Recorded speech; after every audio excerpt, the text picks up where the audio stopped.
ಶಿವರಾತ್ರಿ ರಾಜೇಂದ್ರ ಮಹಾಸ್ವಾಮಿಗಳವರ ಸಂಸ್ಮರಣ 30ನೇ ಸಂಗೀತ ಸಮ್ಮೇಳನ. ಇದರ ಘನ ಸಾನ್ನಿಧ್ಯವನ್ನು ಪರಮ ಪೂಜ್ಯ ಜಗದ್ಗುರು ಶ್ರೀ ಶ್ರೀ ಶ್ರೀ ಶಿವರಾತ್ರಿ ದೇಶಿಕೇಂದ್ರ ಮಹಾಸ್ವಾಮೀಜಿಗಳು ವಹಿಸಿದ್ದಾರೆ. ಪೂಜ್ಯ ಶ್ರೀಗಳಿಗೆ ಗೌರವಪೂರ್ವಕವಾಗಿ ನನ್ನ ನಮನವನ್ನು ಸಲ್ಲಿಸಲಿಕ್ಕೆ ಬಯಸ್ತೇನೆ. ಈ ಒಂದು ಐತಿಹಾಸಿಕವಾದಂಥ ಸಮ್ಮೇಳನದಲ್ಲಿ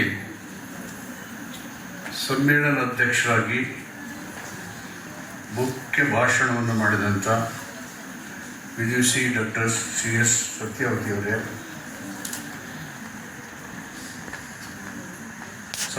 ಸನ್ಮಾನಿತರಾದಂಥ ಡಾಕ್ಟರ್ ರಾಮ್ ಪ್ರಸಾದ್ರವರೇ, ನಾದ ನಮನ ಸಂಚಿಕೆ ಲೋಕಾರ್ಪಣೆ ಮಾಡಿದಂಥ ಆತ್ಮೀಯರು, ವಿಧಾನ ಪರಿಷತ್ತಿನ ಸದಸ್ಯರಾದಂಥ ಶ್ರೀವತ್ಸ ಅವರೇ ಮತ್ತು ಹಿರಿಯ ಅಧಿಕಾರಿಗಳಾಗಿ ಸರ್ಕಾರದಲ್ಲಿ ವಿವಿಧ ಹಂತದಲ್ಲಿ ಸೇವೆಯನ್ನು ಮಾಡಿ ಮೈಸೂರಿನ ಅಭಿವೃದ್ಧಿಗೆ ಕಾರ್ಪೊರೇಷನ್ ಕಮಿಷನರ್ ಆಗಿ ಹೆಚ್ಚು ಆಸಕ್ತಿಯಿಂದ ಕೆಲಸ ಮಾಡಿ ನಿವೃತ್ತರಾಗಿ ಶ್ರೀ ಶಿವರಾತ್ರಿ ಸಂಸ್ಥೆಯ ಕಾರ್ಯನಿರ್ವಾಹಕರಾಗಿ ಕೆಲಸ ಮಾಡ್ತಾ ಇರ್ತಕ್ಕಂಥ ಆತ್ಮೀಯರಾದಂಥ ಬೆಟ್ಸೂರು ಮಠರವರೇ, ವೇದಿಕೆಯ ಕೆಳಗಡೆ ಆಶೀರ್ವಾಗಿರ್ತಕ್ಕಂಥ ಸಂಗೀತದ ಎಲ್ಲ ದಿಗ್ಗಜರೇ, ಪತ್ರಿಕಾ ಸ್ನೇಹಿತರೆ, ಒಂದು ತಿಂಗಳ ಹಿಂದೆ ನಮ್ಮ ಶ್ರೀಗಳವರು ಆದೇಶ ಮಾಡಿದರು. ಇವತ್ತು 2ನೇ ತಾರೀಕು ಡಿಸೆಂಬರ್ಗೆ ರಾಜೇಂದ್ರ ಸ್ವಾಮೀಜಿಯವರು ಸ್ಥಾಪನೆ ಮಾಡಿದಂಥ ಒಂದು ಸಂಗೀತದ ಉತ್ಸವವನ್ನು ಮಾಡ್ತಾ ಇದ್ದೇವೆ. ನೀವು ಬರಬೇಕು ಅಂತ ಹೇಳಿ ನನಗೆ ಸೂಚನೆಯನ್ನು ಕೊಟ್ಟಿದ್ದು ಒಂದು ತಿಂಗಳ ಹಿಂದೆ. ನನಗೆ ಸುಮಾರು ಇವತ್ತು ಮೀಟಿಂಗ್ ಇತ್ತು. ನೋಡಲ್ ಏಜೆನ್ಸಿ ಅಂದರೆ ಸುಮಾರು 42,000 ಕೋಟಿ ರೂಪಾಯಿಗಳನ್ನು 37 ಇಲಾಖೆಗಳಿಗೆ ಹಂಚಿ ಅದರ ಅಭಿವೃದ್ಧಿಯ ಪರಿಶೀಲನೆ ಮಾಡೋದು ಇವತ್ತು ರಾತ್ರಿ 10 ಗಂಟೆ ತನಕ ನಡೀಬೇಕಾಗಿತ್ತು. ನಾನು ಒಂದು ತಿಂಗಳ ಮೊದಲೇ ನನಗೆ ಹೇಳಿ ಬರಲಿಲ್ಲ ಅಂದರೆ ಈಗಲೇ ರಾಜಕಾರಣಿಗಳು ಕಂಡ್ರೆ ಸ್ವಲ್ಪ ಅಪನಂಬಿಕೆ ಶುರುವಾಗಿದೆ. ಸ್ವಲ್ಪ ನಂಬಿಕೆ ಇದೆ, ಅದೆಲ್ಲೂ ಹೊರಟೋಗ್ಬಿಡುತ್ತೆ ಅಂದ್ಬಿಟ್ಟು ನಮ್ಮ ಸೆಕ್ರೆಟರಿಗೆ ಹೇಳ್ಬಿಟ್ಟು ನಾನು 2 ಗಂಟೆ ಮೇಲೆ 3 ಗಂಟೆ ಮೇಲೆ ನಾನು ದೌಡಾಯಿಸಿ ಬರಬೇಕಾಗಿತ್ತು. ಅದಕ್ಕೆ ಬಂದಾಗ ನಮ್ಮ ಭಾಷಣಕಾರರ ಮಾತನ್ನು ಕೇಳಿದಾಗ ನನಗೆ ಸಂಗೀತದ ಬಗ್ಗೆ ಇಂಥ ಪ್ರಬುದ್ಧವಾದಂಥ ಮಾತುಗಳನ್ನು ಮಿಸ್ ಆಗಿಬಿಡ್ತೈತಲ್ಲ ಅಂತ ಅನ್ನಿಸ್ತಾ ಇದೆ. ಸಂಗೀತ ಒಂದು ಮನಸ್ಸಿಗೆ ಶಾಂತಿಯನ್ನು ನೀಡುವಂಥ ಒಂದು ಮಹಾನ್ ಕಲೆ, ಜೊತೆಗೆ ಒತ್ತಡವನ್ನು ನಿವಾರಿಸಿ ಆಧ್ಯಾತ್ಮಿಕ ಕಡೆಗೆ ಒಲವನ್ನು ಬೆಳೆಸಿ ಜನರನ್ನು ಒಗ್ಗೂಡಿಸಿ ನಾವು ನಮ್ಮ ಗೋತ್ರ ಅವ್ರ ಗೋತ್ರ ಎಲ್ಲನೂ ಮೀರಿ ನಾವು ಮನುಷ್ಯ ಗೋತ್ರ ಅಂತ ಹೇಳೋ ಸಂದೇಶ ಕಳಿಸುವಂಥ ಒಂದು ಮಹಾನ್ ಸಾಧನ. ದೇಶದ ಮಹಾನ್ ಇಬ್ಬರು ಮಹಾನ್ ವ್ಯಕ್ತಿಗಳು, ಒಂದು ಗಾಂಧೀಜಿಯವರು, ಇನ್ನೊಬ್ಬರು ಬಾಬಾ ಸಾಹೇಬ್ ಅಂಬೇಡ್ಕರ್ ಅವರು.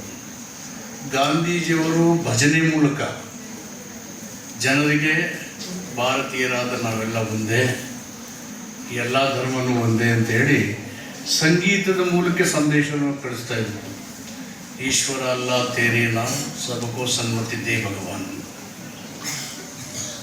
ಸಂಗೀತ ಹೇಗೆ ಮಾತಲ್ಲಿ ಹೇಳೋಕ್ಕಾಗದಿರೋದನ್ನು, ಭಾಷಣದಲ್ಲಿ ಮಾತಾಡೋಕ್ಕಾಗದಿರೋದನ್ನು ಜನರಿಗೆ ಸೈಲೆಂಟಾಗಿ ಏನು ಸಂದೇಶ ಹೇಳಬೇಕು ಅದನ್ನು ಯಾವ ರೀತಿ ಹೇಳ್ತಾ ಇದ್ದಾರೆ ಅನ್ನೋದನ್ನು ನೋಡ್ಬೋದು.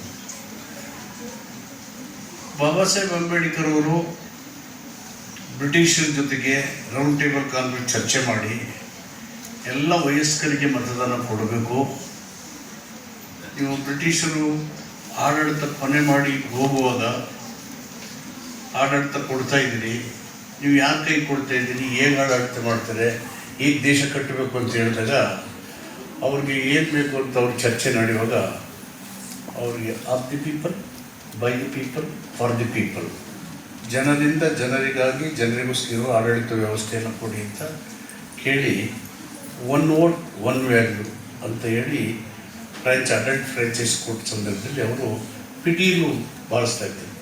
ಬಾಬಾ ಸಾಹೇಬ್ ಅಂಬೇಡ್ಕರ್ ತುಂಬ ಪ್ರೀತಿ ಅವರಿಗೆ. ಆ ಸಂತೋಷದಲ್ಲಿ ಪಿಟೀಲ್ ಬಾರಿಸ್ಕೊಂಡು ಆಚಾರ್ಯ ಕೃಪಲಾನಿ ಅವ್ರಿಗೆ ಭೇಟಿ ಆಗ್ತಾರೆ. ಏನು ಇಷ್ಟೊಂದು ಸಂತೋಷ, ಸಂಗೀತ ಎಷ್ಟು ಸಂತೋಷ ಕೊಡ್ತು ಅವ್ರಿಗೆ ಪಿಟೀಲ್ ಬಾರಿಸಿ.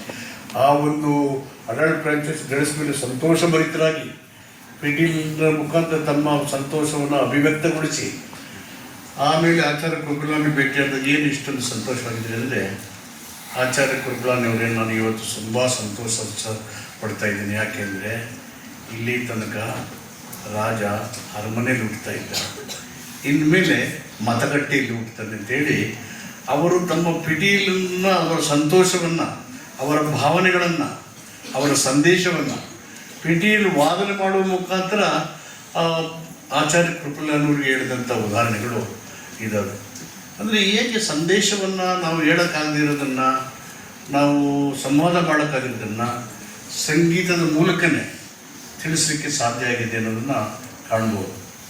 ಅದರ ಜೊತೆಗೆ ಮೈಸೂರಿನ ಅರಸರು ನಮ್ಮ ಸಾಂಸ್ಕೃತಿಕ ನಗರಕ್ಕೆ ಸಾರ್ಥಕವಾದಂಥ ನಾಮ ಮೈಸೂರು ಅರಸರು. ಅವರು ದಸರೆಯ ಮುಖಾಂತರ ಅರಮನೆ ಮುಂಭಾಗದಲ್ಲಿ ನಮ್ಮ ವಸುಂಧರಾ ಮೇಡಮ್ ಅವರಿಂದ ಹಿಡಿದು ಎಲ್ಲರೂ, ನಾನು ಸುಮಾರು 6 ದಸರೆಗಳನ್ನು ನಡೆಸಿದೆ ಇನ್ಚಾರ್ಜ್ ಮಿನಿಸ್ಟ್ರಾಗಿ. ಒಂದಕ್ಕಿಂತ ಒಂದು ಮೀರಿಸುವಂಥ ನೃತ್ಯ, ಕಲೆ, ಸಂಗೀತ, ನಾಟಕ ಇವೆಲ್ಲವನ್ನು ನೋಡಿದ್ವಿ. ಈ ಸಾರಿ ಜನ ಬರಲ್ಲ ಅಂತ ತಿಳ್ಕೊಂಡಿದ್ರು. ಒಂದೊಂದು ಕಾರ್ಯಕ್ರಮಕ್ಕೂ 30,000 40,000 ಸೇರ್ತಿದ್ರು. ಮಂಜುನಾಥ್ ಅವರು ಕೂಡ, ಅವರು ಮಗಳು ಮಂಜುನಾಥ್ ಅವರು, ಅಷ್ಟು ಜನ ಈ ಸಾರಿ ಕಳೆದ ಸಾರಿ ಹೇಳಿದ್ದೆ ಅವರು ಅಮೆರಿಕ ಹೊರಟಾಗಿದ್ದರು. ಸೊ ಹೀಗೆ ಸಂಗೀತ ಅಂತಕ್ಕಂಥದ್ದು ಪ್ರತಿಯೊಬ್ಬ ಮನುಷ್ಯನ ಮನಸ್ಸಿನ ನೆಮ್ಮದಿಯನ್ನು ತರುವಂಥ ಒಂದು ದೊಡ್ಡ ಶಕ್ತಿ. ಇದರ ಮುಖಾಂತರ ಮನುಕುಲದ ಸಂದೇಶವನ್ನು ಸಾರ್ಬೋದು ಮತ್ತು ನೆಮ್ಮದಿಯನ್ನು ಕಾಣಬಹುದು. ಮತ್ತು ವೀಣೆ ಇದೆಯಲ್ಲ, ಹಾಡು ಹೇಳ್ತಾರೆ, ವೀಣಾ ನಿನಗೇಕೆ ಈ ಕಂಪನ ಅಂತ. ಆ ಭಾವನೆಗಳನ್ನು ಸಂಗೀತದ ಮುಖಾಂತರ ಮುಡಿಸೋದ್ರ ಮುಖಾಂತರ ಹೇಳ್ತಾ ಇರ್ತಾರೆ. ಸೊ ಅಂಥ ಒಂದು ಆಕರ್ಷಕವಾದಂಥ ಶಕ್ತಿ ಇರ್ತಕ್ಕಂಥ ಸಂಗೀತವನ್ನು ರಾಜೇಂದ್ರ ಮಹಾಸ್ವಾಮಿಗಳು ಗುರುತಿಸಿ 30 ವರ್ಷಗಳ ಹಿಂದೆಯೇ ಇಂಥ ಒಂದು ಜನರನ್ನು ಒಗ್ಗೂಡಿಸುವಂಥ, ಜನರ ಮನಸ್ಸನ್ನು ಕೇಂದ್ರೀಕರಿಸುವಂಥ, ಆರೋಗ್ಯದಲ್ಲಿ ಸುಧಾರಣೆ ತರುವಂಥ, ತನ್ನ ದೈಹಿಕ ಸಾಮರ್ಥ್ಯವನ್ನು ಹೆಚ್ಚಿಸುವಂಥ ಮತ್ತು ರೋಗ ರುಜಿನಗಳನ್ನು ನಿಯಂತ್ರಣ ಮಾಡುವಂಥ ಎಲ್ಲ ಸಾಮರ್ಥ್ಯವು ವೈಜ್ಞಾನಿಕವಾಗಿ ನಿಮಗೆ ನರಗಳ ದೌರ್ಬಲ್ಯ ಇದ್ದರೆ ಸಂಗೀತದ ಮುಖಾಂತರ ಟ್ರೀಟ್ಮೆಂಟ್ ಇದೆ. ಸಂಗೀತ ನಮಗೇನು ಗೊತ್ತೇ ಇರೋದಿಲ್ಲ, ಸಂಗೀತದ ಗಂಧ ಗೊತ್ತಿರೋಲ್ಲ. ಅವ್ರು ವಾಯ್ಲಿನ್ ಬರ್ಸ ಹಿಂಗೆ ತಲೆಯಲ್ಲಿ ಆಡಿಸ್ತೀವಿ, ಇಲ್ಲಾಂದ್ರೆ ಕೈ ಹೀಗೆ ಮಾಡ್ತೀವಿ, ಇನ್ನು ಹಾಡು ಹೇಳ್ತಾರೆ ಹಿಂಗೆ ಹೇಳ್ತಾ ಇರ್ತೀವಿ ನಾವು. ಹೀಗೆ ಯಾವ ರೀತಿ ಇನ್ಫ್ಲೂಯೆನ್ಸ್ ಮಾಡ್ತಾರೆ ಸೆಂಟ್ರಲ್ ನರ್ವಸ್ ಸಿಸ್ಟಮ್ ಮೇಲೆ, ಸಿಂಪಥೆಟಿಕ್ ಆ್ಯಂಡ್ ಪ್ಯಾರಾಸಿಂಪಥೆಟಿಕ್ ನರ್ವ್ಗಳ ಮೇಲೆ ಹೇಗೆ ಸ್ಟಿಮ್ಯುಲೇಟ್ ಮಾಡುತ್ತೆ. It's a stimulant. ಆ ಸ್ಟಿಮ್ಯುಲೆಂಟ್ ಮುಖಾಂತರ ನಾವೆಲ್ಲರೂ ನಮ್ಮನ್ನು ಮರೆತು, ನಾವು ಯಾರು ಏನು ಬಿಟ್ಟು ನಾವೆಲ್ಲ ಮನುಷ್ಯರು ಅನ್ನೋ ಒಂದು ಸಂದೇಶನ ಈ ಸಂಸ್ಕೃತ ಸಾಹಿತ್ಯ ಸಂಗೀತ ಕಳಿಸ್ತಾ ಇದೆ. ಅಂದರೆ ಇದು ಹೆಚ್ಚು ಹಿಂದಿನ ದಿನಗಳಲ್ಲಿ ನೀವು ಹರಿದಾಸರು ಇರ್ಬೋದು, ಕನಕದಾಸರು ಇರ್ಬೋದು, ದಾಸ ಸಾಹಿತ್ಯ ಮುಖಾಂತರ ಸಂಗೀತದ ಮೂಲಕನೇ ನಮ್ಮನ್ನೆಲ್ಲ ಒಗ್ಗೂಡಿಸಿ ಸಾಮಾಜಿಕ ಸಂದೇಶಗಳನ್ನು ಕಳಿಸುವಂಥ ಒಂದು ದೊಡ್ಡ ಸಾಧನೆ. ಇದನ್ನು ಬಳಸಿ ನಾವು ವೈವಿಧ್ಯಮಯವಾದಂಥ ಭಾರತವನ್ನು, ಬಹುತ್ವದ ಭಾರತವನ್ನು ಒಗ್ಗೂಡಿಸುವ ಕೆಲಸ ಈ ಒಂದು ಸಂಗೀತಕ್ಕೆ ಇದೆ ಅಗಾಧವಾದ ಶಕ್ತಿ ಅಂತ ನನಗೆ ಅನಿಸ್ತದೆ. ಇದು ಧರ್ಮವನ್ನು, ಜಾತಿಯನ್ನು ಎಲ್ಲೆಯಿಂದ ಮೀರಿದಂಥದ್ದು. ಮೇಡಮ್ ಹೇಳಿದ್ರು, ಒಂದು ಪೋಸ್ಟ್ ಕಾರ್ಡು ಡಬ್ಬಕ್ಕೆ ಹಾಕಿದ್ರೆ ಈ ಊರಿನ ಡಬ್ಬದಿಂದ ಆ ಊರಿನ ಡಬ್ಬ ಅಲ್ಲಿಂದ ಮೇಲೆ ಟಸ ಹೊಡಿತಾ ಇರ್ತಾರೆ. ಆದರೆ ಒಳಗಡೆ ಕಂಟೆಂಟನ್ನು ಯಾರೂ ಮುಟ್ಟಕ್ಕಾಗಲ್ಲ. ಅದು ತೆಗೆದ ಮೇಲೆ ಅಷ್ಟೇ ಪರಿಶುದ್ಧವಾಗಿ ಈಚೆ ಬರೋದು. ಎಷ್ಟೊಂದು ಅದ್ಭುತವಾಗಿ ಎಕ್ಸ್ಪ್ಲೈನ್ ಮಾಡಿದ್ರು ಮೇಡಮ್ ಅವರು. ಅದಕ್ಕೆ ನಿಮಗೆ ಅಭಿನಂದನೆ ಹೇಳ್ತೀನಿ ಮೇಡಮ್. ಮತ್ತು ಪೂಜ್ಯ ಗುರುಗಳಿಗೆ ಎಂಥ ಕಲ್ಪನಾ ಶಕ್ತಿ ಇತ್ತು, ರಾಜೇಂದ್ರ ಮಾಸ್ಟರ್ ಎಂಥ ಕಲ್ಪನಾ ಶಕ್ತಿ ಇತ್ತು. ಆ ಪರಂಪರೆಯನ್ನು ಜಗದ್ಗುರು ಮುಂದುವರಿಸ್ತಾ ಇದ್ದಾರೆ ಅಂದರೆ ನಾನು ಎಲ್ಲ ಬರೀ ನಮ್ಮ ವಿದ್ಯಾರ್ಥಿಗಳನ್ನು ನೋಡ್ತಾ ಇದ್ದೀರಿ.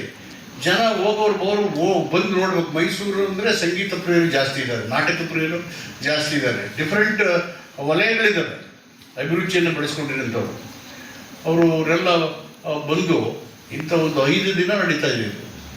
6th 2ರಿಂದ 6ನೇ ತಾರೀಕು ತನಕ ಇಂಥ ಒಂದು ಗೋಲ್ಡನ್ ಆಪರ್ಚುನಿಟಿನ ಜನರು ಮಿಸ್ ಮಾಡ್ಕೋಬಾರ್ದು.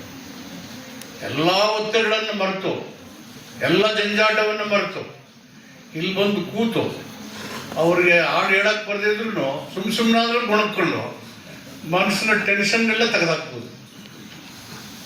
ರಾಗ ಗೊತ್ತಿಲ್ಲ, ಸ್ವರ ಗೊತ್ತಿಲ್ಲ, ಏನಾದರೂ ಹೂ ಅಂತ ಹೇಳಿ ಅವರ ಟೆನ್ಷನ್ ಕಡ್ಬೋದು. Diversion of mental tension. So diversion of or concentrating ಎಲ್ಲ ಮರೆತುಬಿಟ್ಟು ಮೆಡಿಟೇಷನ್, ಇವೆಲ್ಲಕ್ಕೂ ಪ್ರೇರಣಾ ಶಕ್ತಿ ಸಂಗೀತ ಇದೆ ಅಂತ ಹೇಳಿ ಈ ಒಂದು ಕಾರ್ಯಕ್ರಮವನ್ನು ಅತ್ಯಂತ ಸಂತೋಷದಿಂದ ಉದ್ಘಾಟನೆ ಮಾಡಿ, ಪೂಜ್ಯ ಶ್ರೀಗಳು ಇಂಥ ಒಂದು ವಿಷನರಿ ಅವರು, ಏನು ಬೇಕು ಏನಾಗ್ಬೋದು ಅನ್ನೋದು ವಿಷನರಿ. ಇಂಥ ಒಂದು ಸಂದಿಗ್ಧ ಪರಿಸ್ಥಿತಿಯಲ್ಲಿ ಇವೆಲ್ಲ ನೋಡ್ತಾ ಇರ್ತೀವಿ ನಾವು. ಸಾರ್ವಜನಿಕ ಜೀವನ ಅಂದ್ರೆ ಜನರಿಗೋಸ್ಕರ ಇರ್ತಕ್ಕಂಥದ್ದು, ಅದೆಲ್ಲ ಬಿಟ್ಬಿಡ್ತೀವಿ, ಬೇಡದೆಲ್ಲ ಮಾತಾಡ್ತಾ ಇರ್ತೀವಿ. ಹೀಗಾಗಿನೇ ನಮ್ಮ ಮೌಲ್ಯ ಮತ್ತು ಸಾಂಸ್ಕೃತಿಕ ಬದುಕು ಹಾಳಾಗ್ತಾ ಇದ್ದಾವೆ. ಧರ್ಮಗಳು ಒಂದಕ್ಕೊಂದು ಯುದ್ಧ ಮಾಡ್ತಾ ಇದ್ದಾವೆ. ಮನುಷ್ಯರು ಪರಸ್ಪರ ಅಪನಂಬಿಕೆಯಿಂದ ಬದುಕುವಂಥ ವಾತಾವರಣ ಸೃಷ್ಟಿಯಾಗ್ತಾ ಇದೆ. ಭಾರತ ಒಂದು ಮಹಾನ್ ರಾಷ್ಟ್ರ.